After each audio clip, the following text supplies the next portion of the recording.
Bonjour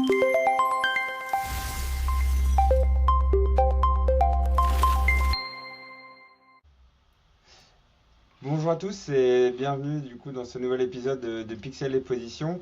Aujourd'hui, j'ai le plaisir d'accueillir Umberto. Umberto, bonjour. Salut Nicolas, salut à tous les auditeurs, c'est un plaisir d'être sur ce podcast. Alors Umberto, alors première question, rentrons dans le vif du sujet. Comment est-ce que tu es passé du coup, de zéro à investisseur? C'est quoi le déclic que tu as vécu? Alors, c'est une très bonne question, surtout pour commencer. Il y a une petite dizaine d'années, j'étais encore en Italie, j'ai vécu en Italie pendant 11 ans. Et là, via un ami, en fait, j'ai connu ce qui est pour moi mon mentor. Et en fait, c'était un chef d'entreprise. Il est toujours à la tête d'une entreprise de marketing de réseau. C'est pas ce qui m'a plu le plus dans cette expérience-là, mais c'est plutôt le fait de le connaître et de connaître aussi tout l'univers de l'entrepreneuriat qu'il y avait derrière.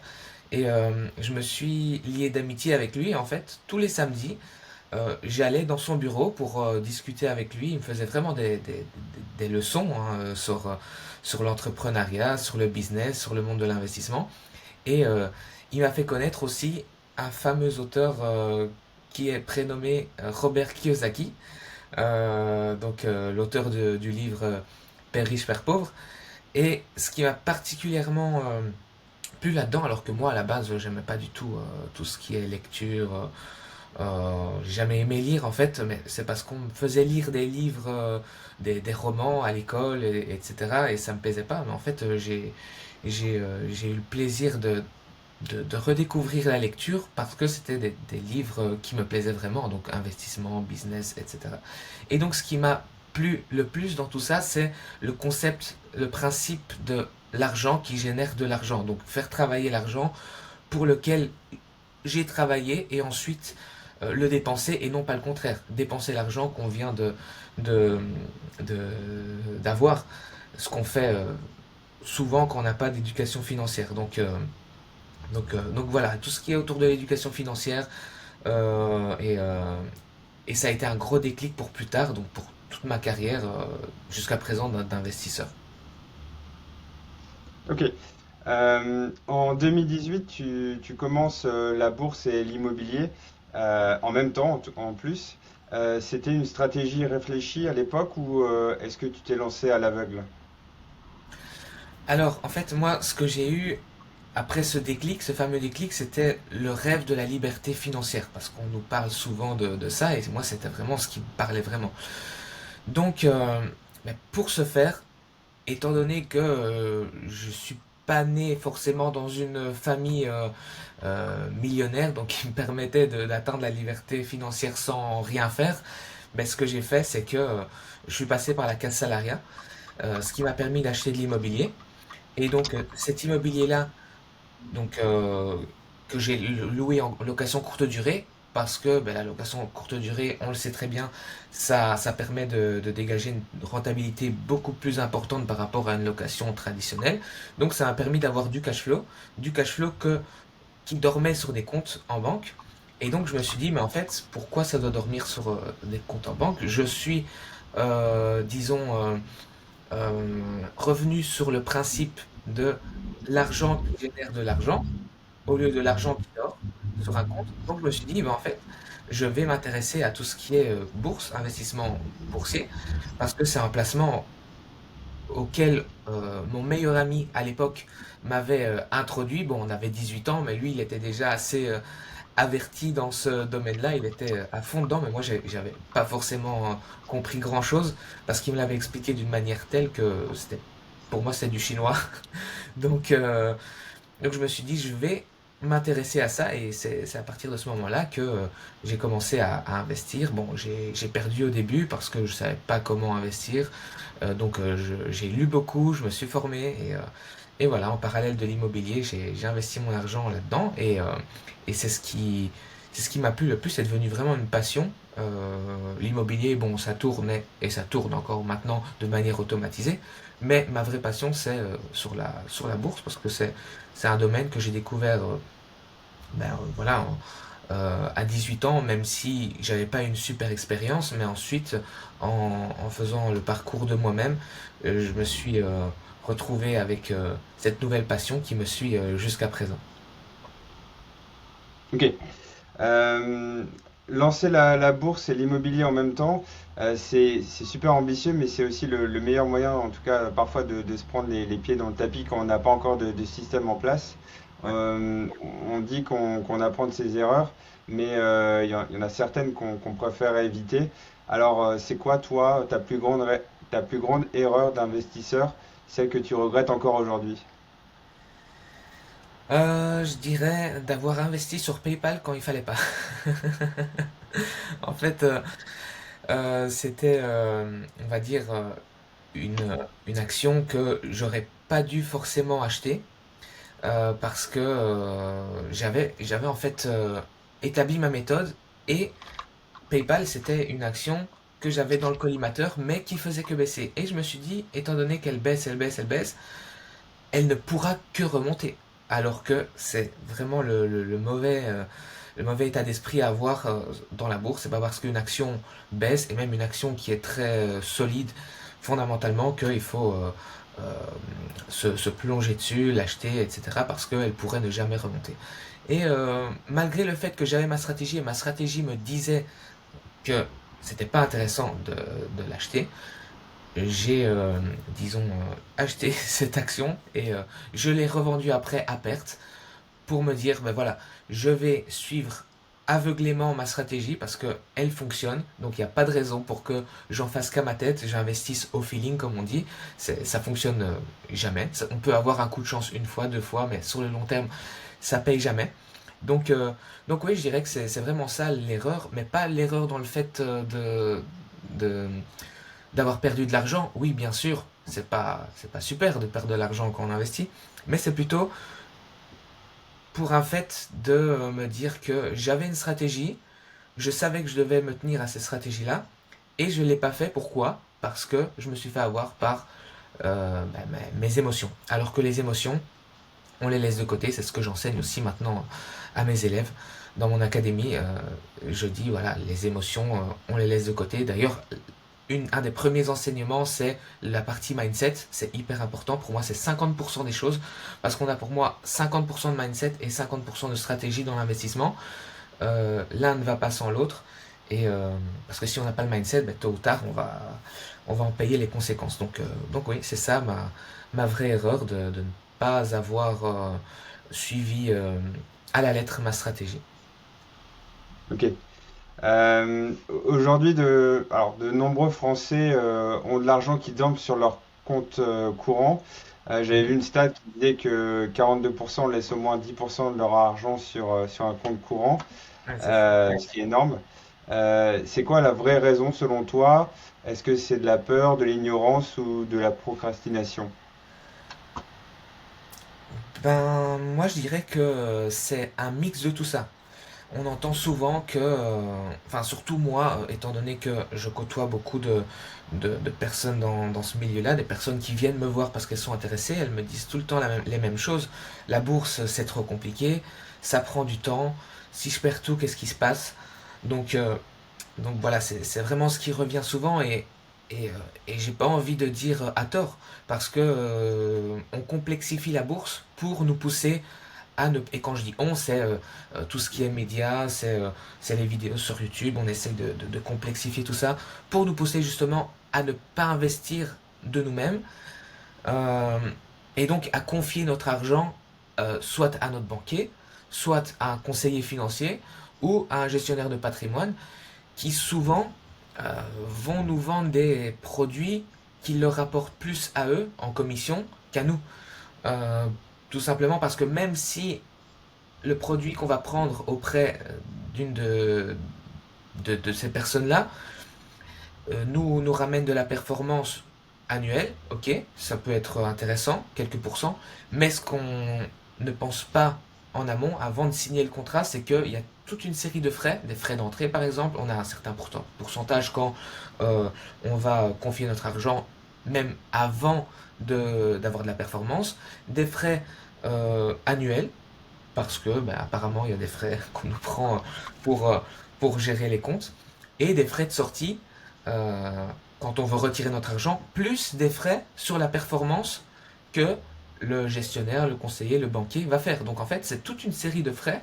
On peut se dire au début, oui, c'est 1%, c'est 2%, mais en fait, sur des sommes assez conséquentes, ça fait la différence. Et donc, on a beau avoir une performance, je dis même pas élevée, mais modérée, mais si euh, en face de ça, on a des frais importants, ben, ça va être compliqué d'avoir une vraie performance nette en ayant enlevé tous ces frais-là. Ok, très bien. Par rapport au profil investisseur maintenant, à ton avis, qu'est-ce qui distingue quelqu'un qui passe à l'action de celui qui attend le bon moment mais de manière indéfinie? Alors, depuis 2000, j'entends que les marchés sont trop surévalués, qu'il faut attendre avant d'investir parce que c'est pas le bon moment. Alors que si ces mêmes personnes-là étaient passées à l'action en 2000, donc pourquoi je parle des années 2000 parce que ça a été la crise des valeurs technologiques, donc la bulle Internet, la fameuse bulle Internet, euh, pour laquelle pendant 16 ans le marché a été baissier. Mais ce qu'on ne dit pas, c'est que si on avait investi en 2000, on aurait fait 400% jusqu'à actuellement, hein, donc 2000, on est en 2026, jusqu'en 2026, on aurait fait plus 400%, ça veut dire x5 sur son investissement. Donc, en termes vraiment très simples, on avait placé 10 000 en 2000. Aujourd'hui, on se retrouverait avec 50 000 sans avoir fait euh, grand-chose, en ayant simplement investi. Tandis qu'avec un livret A, depuis 2000, on serait à plus ou moins 11 000 euros ajusté de l'inflation. Parce qu'aussi, il faut prendre en compte l'inflation. Parce qu'entre 2000 et 2026, il y a eu de l'inflation qui est passée par là. Donc, effectivement, il faut prendre ça en compte. L'argent, les 2000, enfin les 10 000 pardon, euros qu'on aurait investi dans les années 2000, il ne vaudrait pas la même chose qu'actuellement. Il vaudrait beaucoup moins à l'instant T. Donc voilà, les personnes qui disent d'attendre, d'attendre, d'attendre, il n'y aura jamais un bon moment. Le moment parfait n'existe pas. Le meilleur moment c'était hier. Le deuxième meilleur moment c'est aujourd'hui. Oui. Euh, Il y a une étude que tu cites souvent qui est le baromètre de l'épargne et de l'économie de Doxa. Une étude dont les chiffres ont été actualisés en 2026, en début d'année. Euh, c'est un chiffre il y a un chiffre qui montre que 69% des épargnants veulent être autonomes à la retraite, mais seulement 25% pensent y arriver. Toi, quand tu vois ce ratio, c'est quoi ton diagnostic? Est-ce que c'est une situation dramatique pour tout le monde, ou est-ce que tu vois un chemin concret pour que ce soit encore rattrapable? Alors, dramatique, j'irai pas jusqu'à ce point-là, mais c'est toujours rattrapable. Sauf si, bien sûr, on est déjà à la retraite. Dans ce cas-là, j'ai pas envie de dire c'est trop tard, mais oui, c'est un peu trop tard. Parce que le temps que on investisse et que la magie des intérêts composés fasse son effet, effectivement, euh, on arrive un peu tard. Mais, comme on dit, c'est jamais trop tard non plus. Parce que si on décide de prendre les rênes de ces investissements, on peut encore tirer son épingle du jeu. Le principal, c'est de s'en rendre compte, bien entendu, le plus vite possible, parce que le plus vite possible on investit, le plus, comme je disais, on peut profiter des intérêts composés sur la durée. Et c'est justement sur la durée qu'on voit vraiment la vraie différence, sur 5 10 ans minimum. Mais oui, il y a toujours moyen de rattraper le tir en cours de route.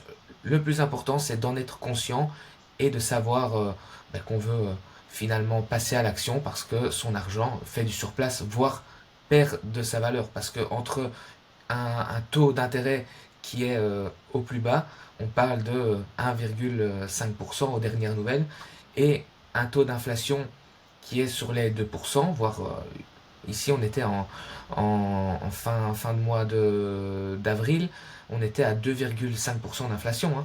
Donc oui, en gros, on perd de l'argent en laissant son argent à la banque. Donc il dort même plus. Avant, on disait c'est de l'argent qui dort. Sauf que là, c'est plus le cas. C'est de l'argent qui perd de sa valeur, il se détériore. Donc, euh, donc oui, c'est important déjà de un, de le savoir, et de deux, de prendre ses dispositions pour qu'il ne dorme plus. Ok. Euh, alors, pour répondre à ce chiffre de un Français sur 4 qui ne croit plus en sa retraite, tu as développé une approche qui va à l'encontre du toujours plus et de la complexité. Tu affirmes qu'on n'a pas besoin d'être un trader devant 6 écrans pour réussir. Pourtant, l'investissement, bah, pour les Français, ça fait toujours peur parce que ça semble complexe, bah, tu as très bien dit.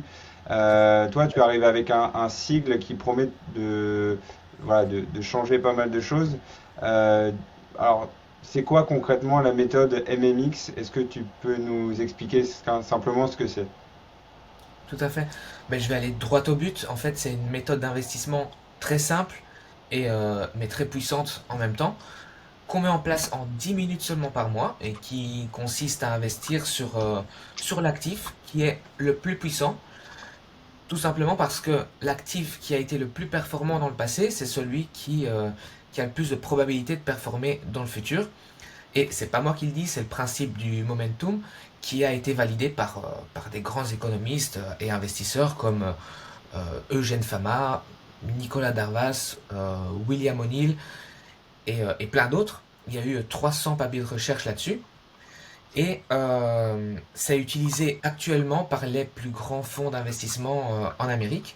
Donc moi, ce que j'ai décidé de faire, c'est que déjà, pour moi, personnellement, j'avais voulu simplifier tout ça parce que moi, comme je te l'ai dit juste avant, c'était mon meilleur ami qui m'avait expliqué la bourse et j'avais rien compris parce qu'il me l'avait expliqué de manière très très complexe, mais en même temps, lui, c'était pas un prof non plus, hein. Je lui en veux pas. Mais c'est justement pour ça que j'ai voulu simplifier tout ça.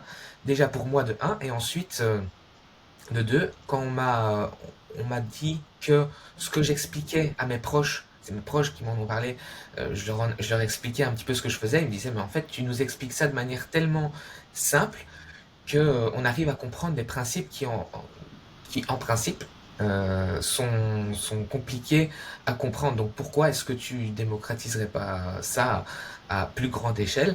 Et donc je me suis dit, bah oui, pourquoi pas, effectivement, en faire profiter d'autres personnes. Donc c'est pour ça que j'ai voulu simplifier cette approche pour qu'elle soit utilisée même pour des personnes qui ont zéro connaissance, et donc pour démocratiser ce principe et en tirer profit en 10 minutes par mois, encore une fois. Ok. Euh, on- alors c'est un discours effectivement qui détonne parce qu'il va à l'encontre de la croyance euh, souvent commune qui dit que pour gagner plus, il faut travailler plus. Tu sembles donc dire que le temps passé devant son écran est l'ennemi du rendement. Explique-nous ce paradoxe.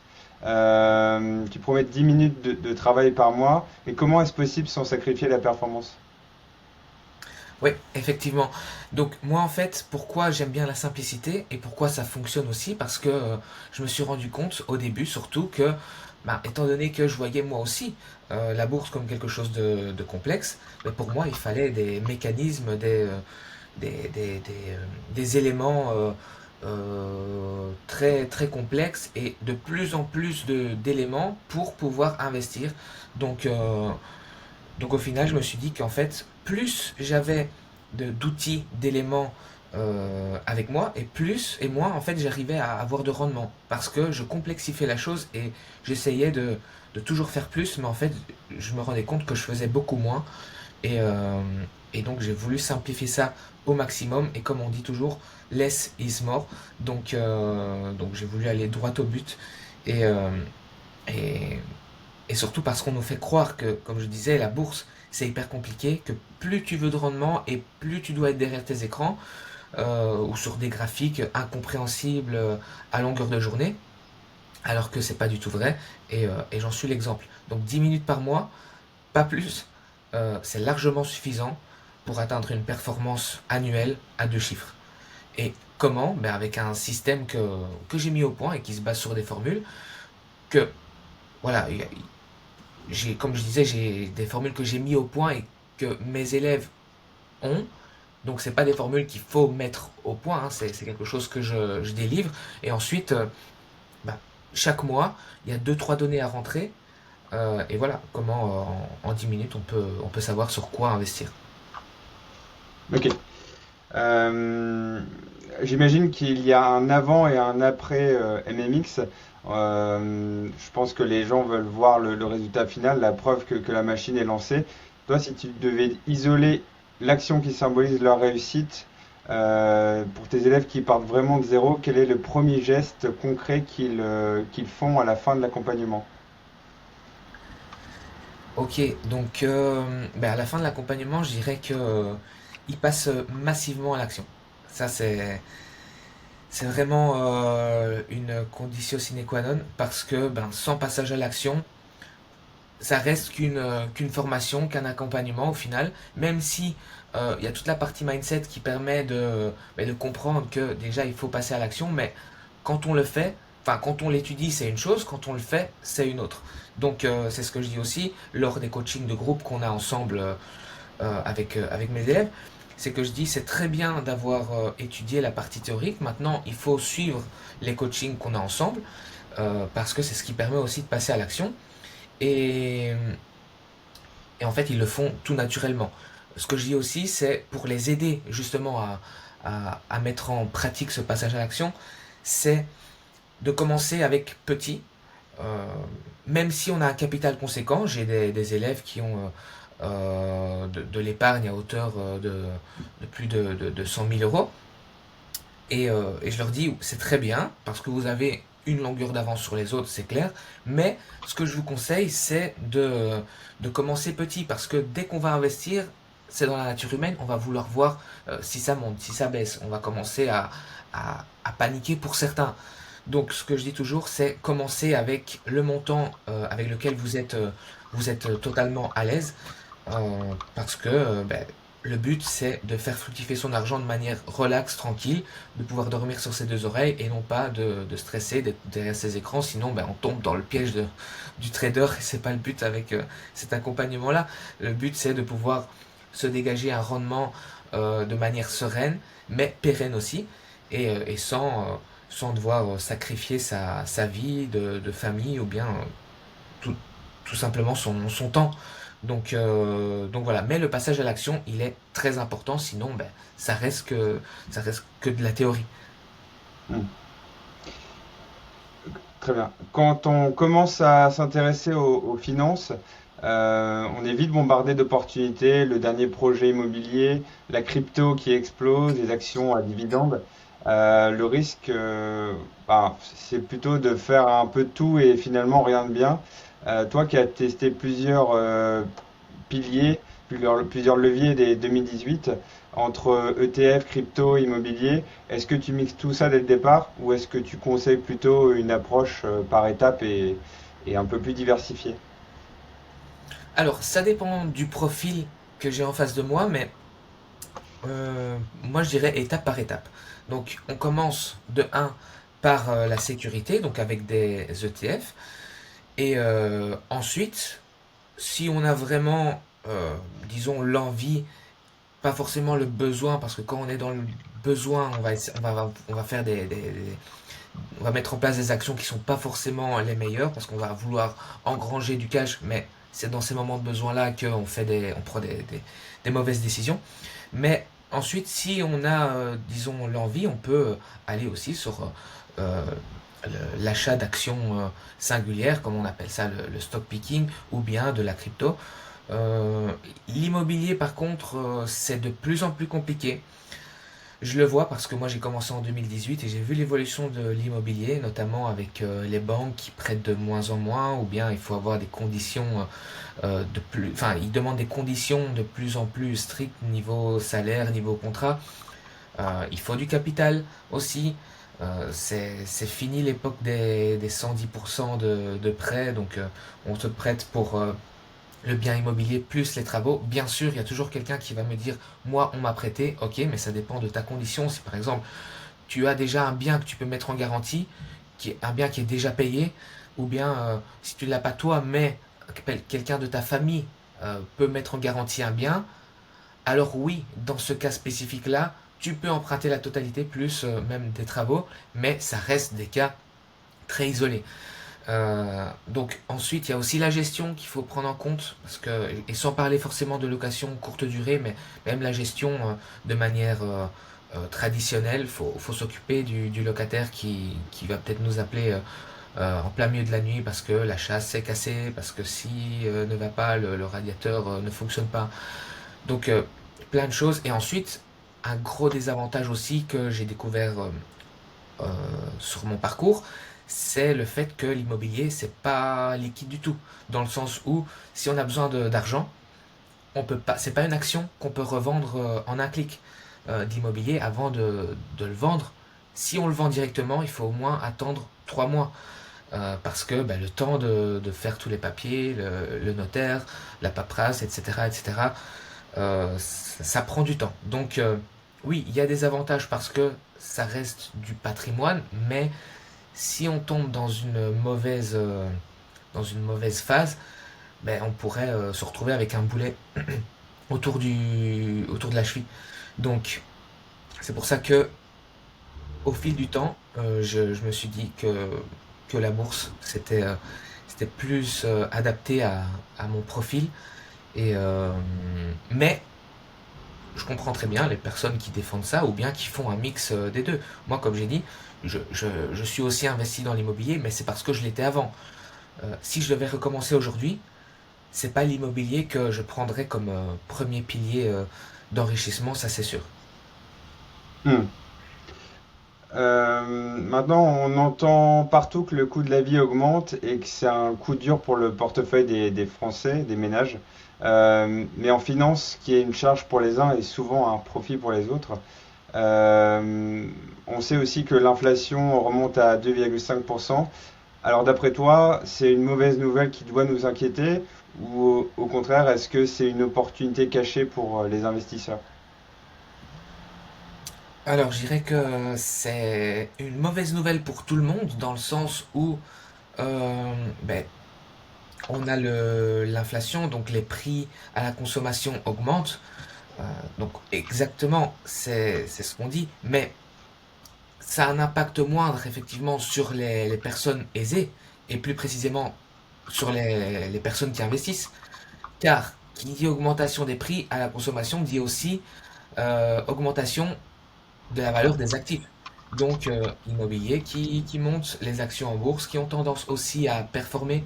Donc, en gros, l'inflation, c'est bien pour personne, si on veut, mais ça l'est en moindre mesure pour les investisseurs. Mais au final, quand on parle de biens immobiliers, oui, l'inflation elle peut jouer en notre faveur parce qu'on va peut-être pouvoir augmenter un petit peu plus le prix de, de la location ou bien le prix de la valeur de l'IMO qui augmente. Mais c'est bien beau de dire que le prix de la valeur de l'IMO augmente, mais tant que tu ne le revends pas, tu n'as pas pu faire ta plus-value. Et même si tu fais une plus-value, c'est super, mais tu vas devoir te reloger au prix du marché. À moins que tu vives ensuite dans un logement qui a des standards un peu plus bas par rapport à ce que tu avais, oui, tu peux te garder ta plus-value, mais tu vivras dans un logement euh, moins, moins disons, comment dire, moins, moins pas performant, mais moins, le mot ne me vient pas maintenant, mais bah, tu devras t'adapter à des standards plus bas, voilà, par rapport à Hmm. ce que tu avais avant. Euh, Même si tu as pu vendre ton bien actuel avec une plus-value par rapport à ce que tu l'as acheté, mais tu vas devoir te, te, te confronter à la réalité du marché actuel. Donc tu vas devoir acheter au même prix, si pas plus que tu n'as acheté. Ok. Euh, Alors, on vit dans une ère d'infobésité où la moindre news peut pousser un débutant à tout vendre par peur, par panique. Et c'est souvent là que se font les plus grosses erreurs. Donc ta méthode MMX donc, promet de la sérénité, mais face aux crises, comment est-ce que tu aides tes élèves à ignorer le bruit médiatique pour rester focus sur leur plan de vol à long terme? Alors, c'est une très bonne question. La réponse à cette question, c'est que ben, on est calme. On reste avec la tête froide et il n'y a pas besoin de s'agiter, même si c'est vrai que en écoutant un peu les news, c'est pour ça que moi, personnellement, je j'écoute pas forcément tout ce qui est news, à part les news économiques, mais pas parce que j'investis selon les news, pour vraiment me tenir informé là-dessus, mais tout ce qui est news annexe, j'essaye d'éviter le plus possible, même si bon, quand tu ouvres un réseau social, ça apparaît, quand tu ouvres YouTube, ça apparaît aussi, mais j'essaye d'éviter le plus possible parce que je sais qu'en matière d'investissement, faut rester calme quand on a une stratégie, on ne doit pas paniquer, et au contraire, on panique quand on n'a pas de stratégie. On ne sait pas quoi faire et au final, on fait n'importe quoi. Donc, avoir une stratégie simple, pour moi, ça permet d'éviter tout le bruit environnant. C'est facile à suivre et voilà, on garde le cap et même quand la mer est agitée. Donc ça nous permet d'être vraiment focus sur ce qu'on fait et tout ce qui se passe sur le côté, ça ne doit pas impacter nos investissements. Ok. Euh, on voit beaucoup d'investisseurs nouvelle génération crier sur tous les toits que laisser de l'argent à la banque, c'est perdre de l'argent chaque jour. Toi qui prônes une approche un peu plus équilibrée et optimisée, est-ce que tu considères que le compte épargne classique est un outil du passé ou est-ce qu'il garde un rôle spécifique dans ta méthode? Alors je vais aller un peu à contre-courant par rapport à tout ce qui se dit, mais non, le compte épargne n'est pas mort. Il est même très important pour moi. D'abord, pour le matelas de sécurité. Donc, ce que je dis souvent, c'est avoir entre 3 et 6 mois de dépenses mensuelles sur un compte épargne, histoire de pouvoir dormir sur ses deux oreilles et d'avoir une sécurité en cas d'imprévu. Euh, Comme ça, on a de la liquidité disponible en un claquement de doigts, quoi qu'il arrive, à n'importe quel moment. Par exemple, une voiture qui est en panne, la machine à laver qui lâche, etc., etc. Ou bien même pouvoir aider un proche. Et c'est ce que je dis à mes élèves aussi. Toujours avoir un matelas de sécurité avant même de penser à l'investissement. Et ensuite, tout le surplus que tu as, bien sûr, il passe dans la case investissement. On ne veut pas laisser dormir de l'argent qui pourrait travailler pour nous sur un compte qui rapporte 1, voire 1,5%, alors que l'inflation, elle est à 2,5%. Parce que ben, ça s'appelle tout simplement perdre de l'argent sans même rien faire. Donc oui, je ne suis pas pour ceux qui disent, en fin de compte, euh, il faut éviter d'avoir de l'argent liquide et il faut tout investir, mais je ne suis pas non plus pour le fait, comme tu l'auras bien compris, de rester avec du cash euh, sur un compte, alors que ce cash pourrait travailler différemment. Mais en tout cas, avoir une petite sécurité de côté, on ne sait jamais en cas de coup dur, c'est toujours important. Oui, c'est sûr. Maintenant, l'investissement est encore perçu par beaucoup comme un club privé réservé à une élite ou à des génies des maths ou de la bourse. C'est souvent ce sentiment d'illégitimité qui bloque tout dans la tête des Français. Toi, dans ton accompagnement, par quoi tu commences pour changer le logiciel mental? C'est quoi la croyance limitante numéro un que tu dois démonter chez presque tous les clients que tu accompagnes? Ok, alors pour répondre à la première question, l'accompagnement, je le commence vraiment avec la partie mindset. Parce que comme je disais, le mindset, c'est vraiment ce qui est à la base. On a beau avoir la meilleure stratégie au monde, mais tôt ou tard, sans le bon état d'esprit, sans le contrôle et la gestion des émotions, on va perdre tôt ou tard. Ça, c'est un fait certain. Je le dis parce que moi-même, je suis passé par là au début. Donc, c'est vraiment, je mets un point d'honneur là-dessus. C'est vraiment hyper, hyper important. Et donc, ce que je démontre chez mes élèves, c'est que euh, je dirais, et surtout la croyance limitante qu'ils ont, c'est que seuls les experts, les fonds d'investissement, etc., gagnent en bourse. Et que les privés, ben, ils se font ratatiner. Alors que c'est pas vrai du tout. Et j'en suis l'exemple. Ben, c'est en fait les personnes, je vais te dire que ceux qui se font ratatiner, c'est vraiment les personnes qui sont qui ont pas de plan d'action. Donc on peut être expert ou pas expert. J'ai aussi des exemples d'experts qui ont tout perdu. Tout ça parce qu'ils avaient de l'ego, ils sont arrivés à un certain palier, un certain niveau dans leur vie, et bah, ils pensaient savoir tout. Bien sûr, ils savaient plein de choses, mais ils ont eu un ego surdimensionné qui a fait que sur un coup, comme ça, ben, en un investissement, ben, ils ont tout perdu. Donc, encore une fois, c'est pas le fait d'être un pro ou moins qui va faire qu'on va gagner ou pas. C'est vraiment le fait de gérer ses émotions. Tout se passe là-dedans en fin de compte. Un seul investissement peut tout faire couler à l'eau. Faire couler plutôt. Et donc ouais, vraiment, même si on arrive à avoir la stratégie parfaite et qu'on se dit, voilà, je suis intouchable, je sais ce que je fais, il n'y a rien qui peut m'arriver.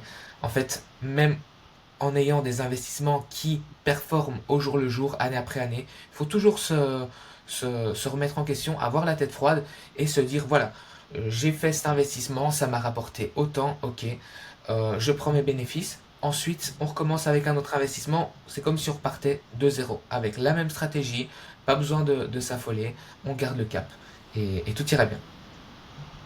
Ok. Maintenant, sur les réseaux sociaux, on est bombardé de success stories, de gamins devenus millionnaires en quelques mois, quelques semaines, grâce à une crypto-monnaie obscure dont on n'a jamais entendu parler. C'est souvent le chant des sirènes modernes et c'est assez dur de pas céder quand on débute. Toi qui prônes une méthode stable, comment est-ce qu'on apprend à ignorer ces promesses de x10 sur son portefeuille pour rester fidèle à une stratégie sérieuse? Alors déjà, par rapport aux gamins qui font des fois 10, des fois 1000, des fois, etc., comme tu disais, j'en connais certains, et c'est vraiment vrai. Des personnes, des très jeunes, qui, euh, qui ont bien performé dans la crypto. Donc, il en existe, mais tous ceux qu'on voit performer, c'est les seuls qui ont performé. Tous les autres, on les verra jamais sur les réseaux. On les verra jamais poster de vidéos en disant j'ai tout perdu, j'ai fait un investissement foireux, ça n'a pas marché. Non, tout cela, on ne les voit pas. Donc on voit la minorité qui a gagné et qui a gagné gros, parce que effectivement, comme je disais, j'en connais qui ont gagné plusieurs millions avec de la crypto en très peu de temps. Donc ça existe, c'est pas impossible, mais ça reste le 0,001% de la population par rapport à ce qu'on veut nous faire croire. Et j'ajouterais aussi que il y a deux expressions qui me viennent à l'esprit et qui résument ta question à la perfection. C'est que quand il y a un doute, il n'y a pas de doute. Donc sur des personnes qui disent voilà, rejoignez ma formation pour faire fois 1000 sur tel crypto, pour devenir libre financièrement avec seulement 1000 euros et en 30 jours. Donc voilà, déjà quand il y a un doute, il n'y a pas de doute là-dessus. Et une autre expression qui rejoint cette première, c'est que quand c'est trop beau pour être vrai, c'est que c'est trop beau pour être vrai. Hmm. Très bien. Euh, on sent que ta méthode MMX repose sur la discipline et une vision long-termiste. C'est l'inverse donc du gain rapide sans effort. Et pour que ton coaching fonctionne, il faut être deux à ramer dans le même sens, si on peut dire. Du coup, je me demande, est-ce qu'il y a des profils avec qui tu sais d'avance que ça ne matchera pas et que tu préfères ne pas prendre sous ton aile? Hmm. Ouais. Et ça tombe à pic avec les questions que tu m'as posées précédemment. Donc je dirais justement les rêveurs, les personnes qui veulent être riches, qui veulent être libres financièrement avec 1000 euros. Donc elles ont épargné cette somme, elles ont mis ça de côté en pensant que, en prenant une formation de monsieur crypto, bah, je vais devenir riche comme lui. Donc ça, c'est des personnes que je prends pas typiquement. Je leur dis carrément que je suis pas la bonne personne pour eux, d'aller voir ailleurs parce que c'est pas ma spécialité, moi, de rendre les gens millionnaires avec très peu. Mais que heureusement pour eux, il y a plein de coachs et plein de formateurs qui promettent ça, donc ils trouveront chaussures à leurs pieds. Donc moi, je sais pas si ces personnes-là délivrent vraiment ce qu'ils prônent, mais bon, j'ai ma petite idée là-dessus. Donc moi, comme on disait, ma spécialité, c'est vraiment d'enseigner à mes élèves des systèmes pour faire fructifier l'épargne et être autonome. C'est vraiment ça la base. Et d'investir en bon père, bonne mère de famille. Et, euh, et pas de faire croire qu'on peut devenir millionnaire avec très peu. On peut devenir millionnaire, mais il faut déjà un capital très conséquent pour pouvoir... et voilà, c'est encore... Même avec un capital conséquent, c'est des anomalies de marché que de devenir millionnaire en très peu de temps. Et, et voilà, avec un capital modéré, même avec 100 000 euros, pour devenir millionnaire, il faudrait, en très peu de temps je dis, hein, sur le moyen long terme, bien sûr, avec 100 000 euros, il y a moyen de le faire. Mais sur le très court terme, il faudrait vraiment un coup de chance et prendre beaucoup, beaucoup de risques. Par exemple, ben, tout investir, c'est 100 000 euros, sur une conviction, sur une seule action, et il faut que cette action-là fasse un fois 10, ce qui est pas rien. Hmm. Un fois 10, c'est beaucoup, hein, et en très peu de temps. Donc voilà, c'est pour ça que je dis, il faut rester les pieds sur terre et la tête sur les épaules. Ouais. Tu as évoqué ben, ce fossé entre l'envie d'autonomie et la réalité du terrain.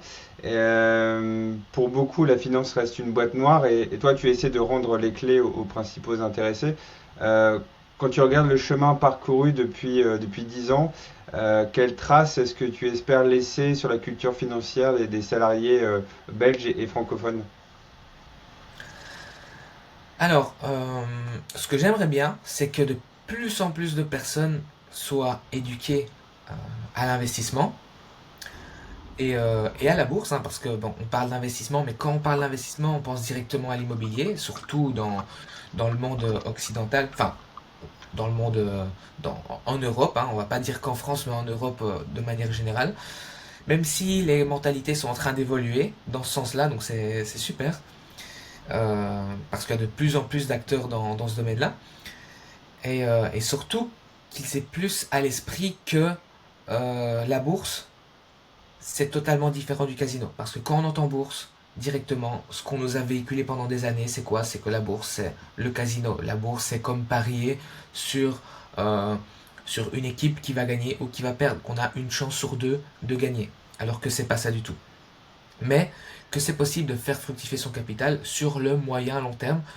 Parce que si un gars qui partait de zéro l'a fait, il n'y a pas de raison pour que n'y arrive pas. Et ce gars, c'est moi. Ouais, ok. C'est souvent la question que tout le monde se pose euh, enfin, à la fin d'un épisode. Et maintenant, je fais quoi? Pour ne pas laisser cette motivation s'évaporer, on va prendre un exemple. Imaginons quelqu'un avec 15 000 euros sur son livret A. Quel est le premier petit pas, le geste symbolique mais efficace qu'il doit accomplir dès demain matin? Hmm. Ok, alors déjà tu parlais de motivation. Avant de répondre à ta question, déjà tu parlais de motivation. Moi, ce que je dis souvent à mes élèves, c'est que il faut enlever de la tête le mot motivation. Pourquoi? Parce que je vais peut-être aller encore une fois à contre-courant, mais des fois on se dit ah je suis motivé à faire quelque chose, donc je le fais à 100%, et puis le lendemain matin oh je suis pas motivé, je le fais pas. Donc là il y a une grosse nuance pour moi entre motivation et rigueur, détermination. La motivation c'est quelque chose, c'est comme une allumette. Tu t'allumes une allumette, ouais, tu vois la flamme qui jaillit, c'est super, c'est beau, etc. Mais après quelques secondes, la flamme, elle s'éteint. Donc ça nous fait comprendre que la motivation, c'est comme une allumette qu'on allume.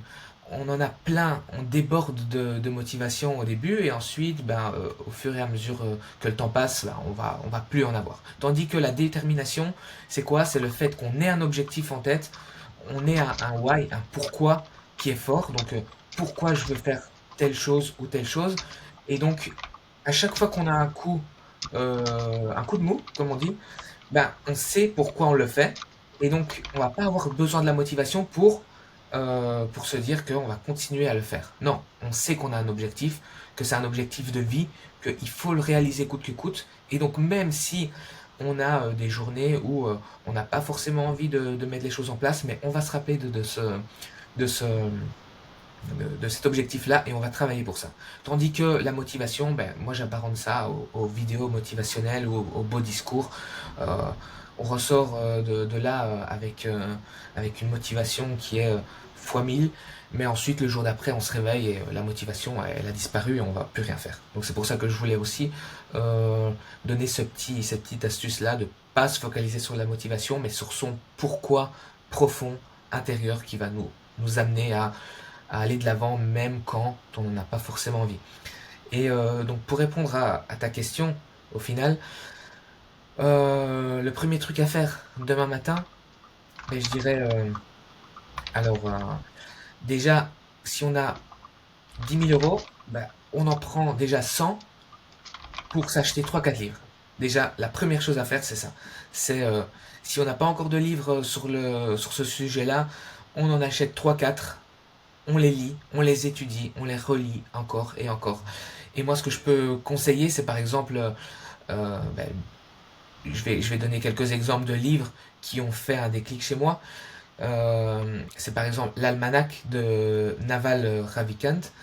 Il y a aussi Atomic Habits pour se constituer des habitudes qui sont très importantes. Parce que c'est vrai que, comme on le dit souvent, les habitudes, c'est ce qui fait notre, euh, notre changement de vision.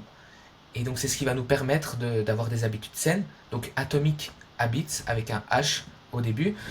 Ensuite, donc ça c'était pour la partie un peu mindset. Ensuite, je dirais pour la partie investissement, le livre que j'ai bien aimé aussi, c'est Une marche au hasard à travers la bourse.